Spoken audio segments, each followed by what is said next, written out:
Let's talk about turkey tail, not the bird, the mushroom. In the next few minutes, we'll cover what turkey tail actually is and why you should care, why people use it, and the different types of products you will see online, what real lab testing looks like, and most importantly, 7 quick-fire red flags that should make you think twice about buying. So, what is it and why should I care? Well, back in the 1990s, researchers isolated 2 compounds that changed everything: PSK and PSP.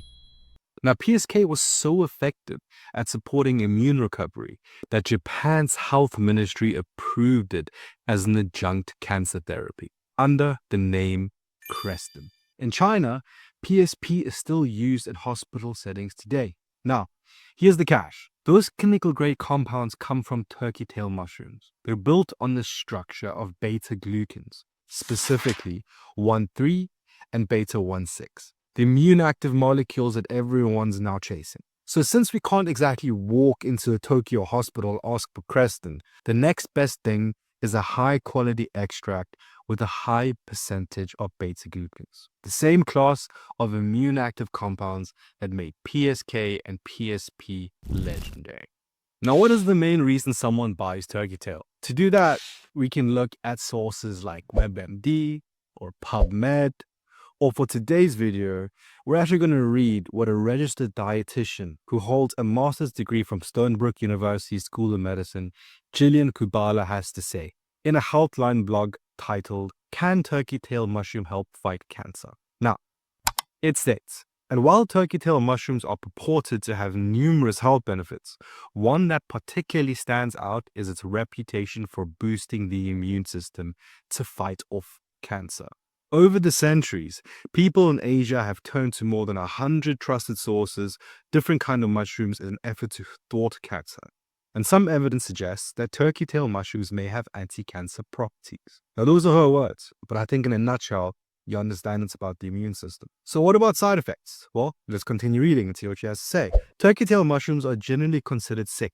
However, people with mushroom or mold allergies should steer clear of them.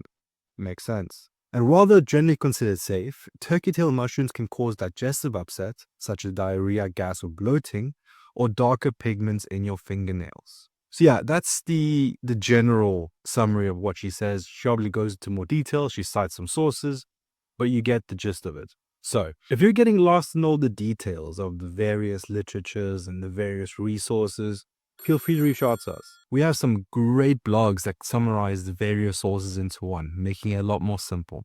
Next, let's talk about the spectrum of mushroom products you can find on the market today. For the sake of simplicity, I've listed them from bad to the best. But before we start, I want to make one big disclaimer. I want to call it the ultimate supplement transparency disclaimer. I want to be completely honest with you guys. We've started this company initially to just try solve the problem of finding a product that's been lab tested and mainly some transparency behind how it's been developed. But then we create our own product. And then from doing this for years, you realize just how much dishonesty and cheating goes on behind the scenes because it's so easy. People don't check the labels. There's no governing body that checks things. Like, you can get away with so much, and it's awful. And honestly, it all really just comes down to this one question. Do you trust the group of people that you're buying this product from? Because that's it. There's not much more to it. Right. This is the test. So before we get into some of the more mushroom product focused variations you can find on the market, I just want to give you a quick 3 tests you can try at home with any of your mushroom supplements that might help you determine what kind of supplement it is. And then we'll bring that in again when we speak about the different types of products. So let's talk about the first test, the capsule pull test. It sounds fancy, but really all we're doing is pulling the capsule apart and exposing the powder. For some reason, we have this idea that because it has been put into a capsule, it must be really good. Not the case. So you pull the capsule apart, you look at the powder. Does the powder look coarse? Is it like sandy? That's indicative that it's a really bad quality product because it's probably just raw powder. It's not an extract. Is it extra fine, very smooth? Maybe even if you put it on your finger and start pressing against it, is it a little sticky? that's indicative of a good quality extract. Now, it doesn't mean we know what the benchmarks are, but at least gives you a very rough estimate as to what you're working with. Next, do the water test. Test number 2. Just take a teaspoon of this extract or powder, whatever you think it is, and drop it into some water. Give it a little bit of a stir and let's see what happens. Raw powder means unextracted, and we'll talk about that in a second, will just clump up and basically look like a little bit of mud or sludge at the top of the powder. That means it's not an extract. Next, if it is a good extract, or if it is at least a extract, you'll quickly see most of it starts to dissolve and change the color of the entire water. That's a good sign. I mean, in some parts like reishi or chaga will make it quite dark quite quickly. But doesn't mean that all of it will dissolve. It just means that it does dissolve, which is really good. Next thing is, if it dissolves like a dream right off the bat without much effort, well, you're highly likely sitting with a very filler-filled mushroom extract. Meaning most of it is just fillers, maltodextrin, dextrin, whatever it could possibly be that they use to cheapen the product. Lastly, you can do an iodine test. Now, after you have checked, does it dissolve beautifully? You might think, wow, this dissolved a little bit quickly. How can I verify that it is maltodextrin? Well, buy some iodine, very cheap. You take the mushroom extract, put it on a plate, and you dip some iodine solution, which you can buy at any place, online at a pharmacy or Amazon. You dip it on the powder. If it turns blue, black, purple, that kind of color, that's indicative that this is most likely filled with fillers or maltodextrins, because only the starches reacts to the iodine solution. Pure mushroom extracts contain almost no starch, so they should not change color when iodine is added. Let's now talk about the specific different product types. Number 1, raw powder. This is just cheap, ground up, and undigestible. This is simply just dried mushrooms crushed into a powder. No extraction, no concentration, and almost no absorption, because your body can't break down the top chitin, which is the cell wall that surrounds the mushroom. So any beneficial compounds just stay locked inside, and you get more benefit chewing on cardboard if you really try. And this is the product you will find often sold by large retailers and companies, because it costs almost nothing to produce. Now, if I mean nothing, I mean nothing. If you think about it, an extract might be 10 to 20 times more expensive, and they'll sell you that powder for close to, if not the same price as an extract. So how do you know? Well, like I said, you pull that capsule apart, you look at the powder. How does it look? One thing I also want to be transparent with you here is that I mentioned in the disclaimer that people can be dishonest, and there are many companies selling you powders telling you it's extract. It is not that easy to differentiate between the two, and that's why they do it. So that's why you need to really think twice when you choose where you buy your products from. And look, I need to be transparent here, because you have two types of companies. Some of these companies will tell you the truth. This is just the mushroom powder. They won't specify it's an extract on the label or on the pouch. That's great, at least you know, stay away. But some, and probably more than most, they won't tell you. So they'll tell you it's an extract and still sell it to you, because they know, how would you know the difference? This we've seen a lot, even from companies you wouldn't expect. That's why I just want to make it clear, you got to be honest with yourself. Like, do you trust these people that you're buying these products from? Mushroom powders, and that's why I say here a bit longer, are the most sold lie in our field at the moment. Product number 2, the shell broken powder. Similar to the previous raw powder we spoke about, this goes to an extra manufacturing step, the mechanical cracking process. It's not a chemical extraction per se, but the dried mushrooms are placed in a chamber where iron rods spin at an extremely high speed, generating enough friction to impact and break the outer chitin walls. Now, by breaking it open, you do increase the surface area and make a small portion of nutrients more accessible, probably about 20% more accessible, meaning your stomach acid and enzymes can reach some of the more inner material, which is great, meaning it is a better version of the product, but slightly. Now, the reason I bring this up is because now that we've mentioned it, you're probably going to see companies over the next few months start talking about how their products are all shell broken. But to be completely honest, I wouldn't know how to distinguish between a product that's shell broken, not shell broken. Those two powders look very similar, and there's no test that currently tells you the difference. So yes, that's something to note. Now, why do I tell you this? Because the shell broken powder is actually a very important step in creating an extract. Really high quality extracts will undergo this shell breaking, because by doing that before going for extraction, you're going to get so much more juice when you squeeze that lemon. Next, product number 3. the impure extracts with maltodextrin. This is the industry sugar-coated secret because a lot of companies don't even tell you there's maltodextrin in their product. They know you don't like it, so they're not going to tell you. And this is where things start looking scientific. They start saying things like it's a 10-to-1 extract, it's a high yield standardized for beta-glucans, but for most part, it falls apart under the microscope. Because many companies take real mushroom extracts and just dilute them with cheap bulking agents to increase the volume and improve the flow during packaging. And the end product looks like a nice fine powder, but much of what it is just, it isn't mushroom at all. The most common filler is maltodextrin, as you may have heard, but there are others as well. This is a starchy powder made from corn or rice. It's cheap, flavorless, and it dissolves like a dream. It's perfect for hiding poor extraction yields or masking clumping, but it comes at a cost because it drastically reduces the concentration of any real active compounds such as beta-glucans, triterpenes, etc., etc., etc. There are other bulking agents, and for the sake of completeness, let's talk about some of them. There's one's called dextrin, similar to maltodextrin, but it's even cheaper and just used purely to bulk weight. Next, things like rice or cornstarch, is often labeled as natural carrier, but it still dilutes potency, so I wouldn't recommend it. Next, something called silica or magnesium stearate. It's used as a flow agent to prevent clumping, but it adds absolutely no nutritional value. Clumping is unfortunately something that happens with pure extracts because they're hygroscopic. Next are things like flavorings or coloring agents. It's used in some blends to make them look more tasty, maybe earthy, while hiding inconsistency in, well, a real extract color. So when you see a product labeled as mushroom extract, but what you might actually be buying is 20-30% real extract blended with 70 to 80% filler. And that's why the two powders can look identical, but one delivers real results and the other delivers a sugar rush. But I have told you guys how to check that out. Buy an iodine solution if there is no lab test to do it, because lab tests can be expensive. Product number 4.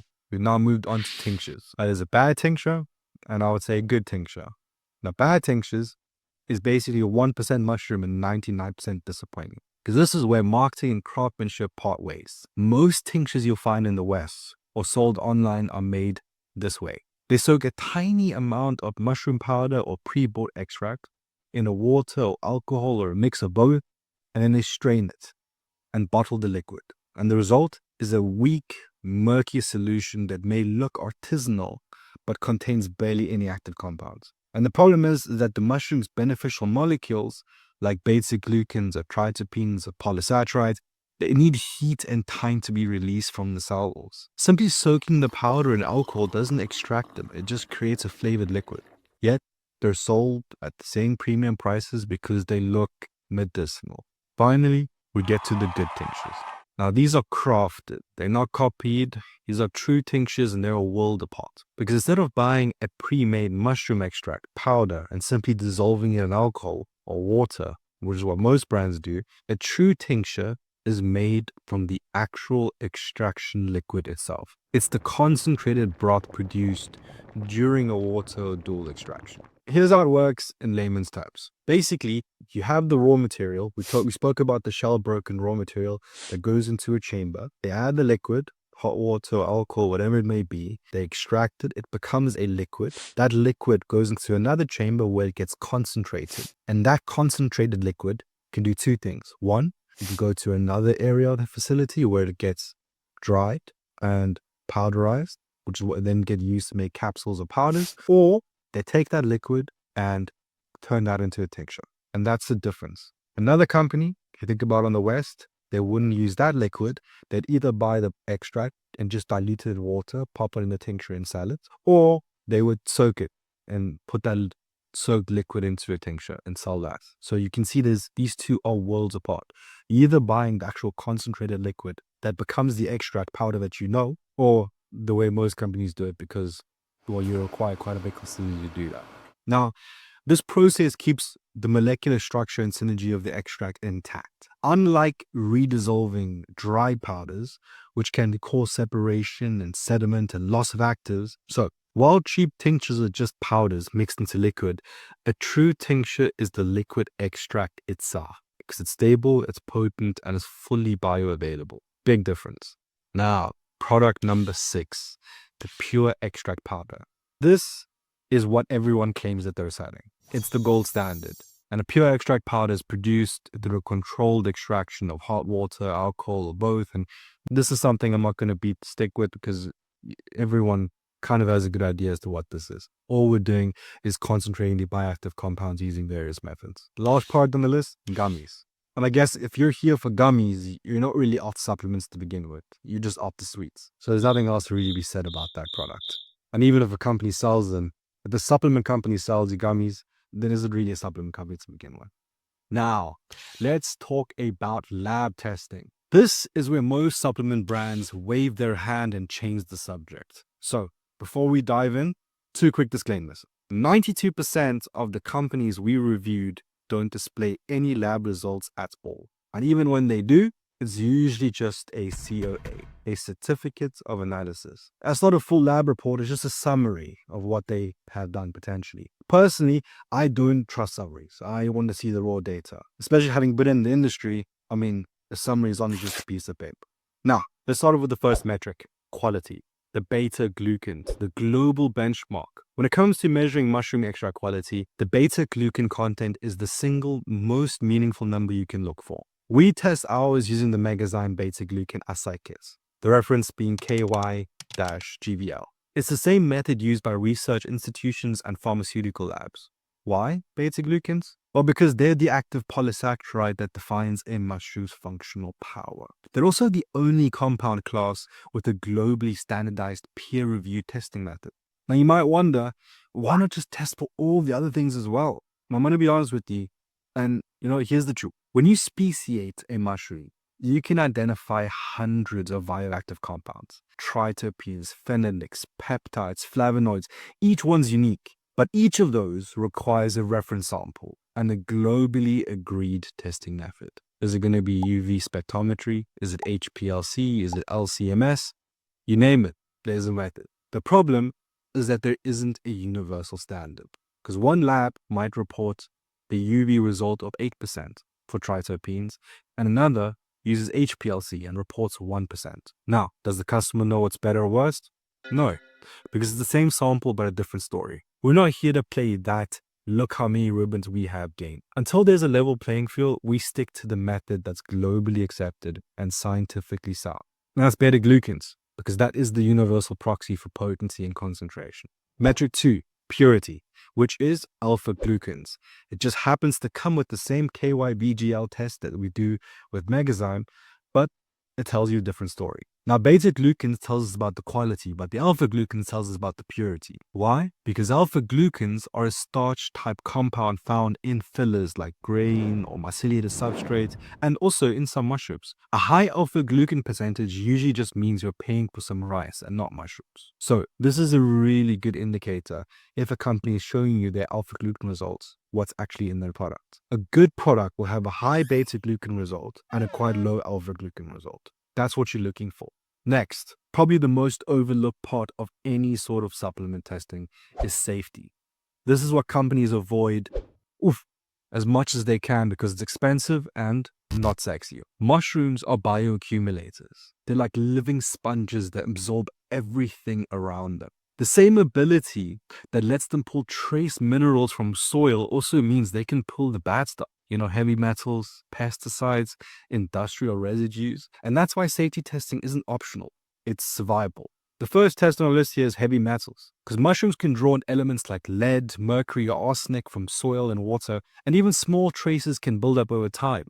So every batch needs to be screened to ensure zero bioaccumulation risk. Next, pesticides. Because even organic farms aren't immune to wind drift or cross-contamination. So you need to test to ensure what's pure at the root stays pure in the product. Next, and this is a bit of a mouthful, is ethylene oxide, or ETO. This is a sterilizing gas banned in the EU but still used elsewhere to clean herbs and powders. It kills off microbes, and if left unchecked, can also do that to people. So we make sure it never touches your extract. Moving over to PAHs, polycyclic aromatic hydrocarbons, even bigger.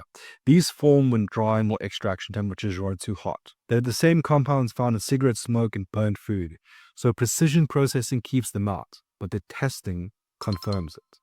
And I guess the last, which goes without saying, is the microbial load. Every batch is checked for bacteria, yeast, and mold to the pharmacopoeia standards, not food-grade shortcuts, because supplements belong closer to medicine than to muesli. So when we tell you it's clean, we don't want you to take our word for it. We want you to see the proof. So these are the tests that I would say are non-negotiable for mushroom extract specifically. Now, the red flags checklist. Do you want to know when to run? Well, here's a short list. Number 1, no lab reports. If you can't see any tests, assume they don't exist. Number 2, do they brag about polysaccharides instead of beta-glucans? Because that usually means they're counting starches and not actives. Number 3, they can't tell you where their farms are or who runs them. Because if a company can't tell you where the mushrooms are growing, it's because they don't know. Number 4, my personal favorite. If the company sells you gummies, it's not a supplement company. Just keep moving and don't trust what they say. Number 5, they claim to grow and extract everything in the UK or Europe. This is nearly impossible for full spectrum mushrooms, because there's no industrial extraction infrastructure that exists here at scale. And number 6, every mushroom comes from one place. That can't be true, because each species has its own climate, its own substrate, and its own growth cycle. So one farm fits all is just a fairy tale. And last but not least, you can't name the founders. This one seems obvious to me, but guys, if you can't speak to real people, then why are you buying from this company? Do you know who they are? Do you know the people that are running the company? Do you see their face? Because only people that are proud of what they built would put their face on it. It's crazy to me that some people are still buying products from other companies that are hiding in shadows, and you never speak to founders and you don't know anything about them. Why are you buying from them? So companies are sitting in weird places around the world. Don't buy from companies like that, because they exist purely to exploit you, and if something were to go wrong, you cannot trace it back to them and move on. So if there's one thing that I can leave behind with these 7 checklists, that all comes back to that same disclaimer I had in the beginning of the video. Do you trust the people that you're buying from?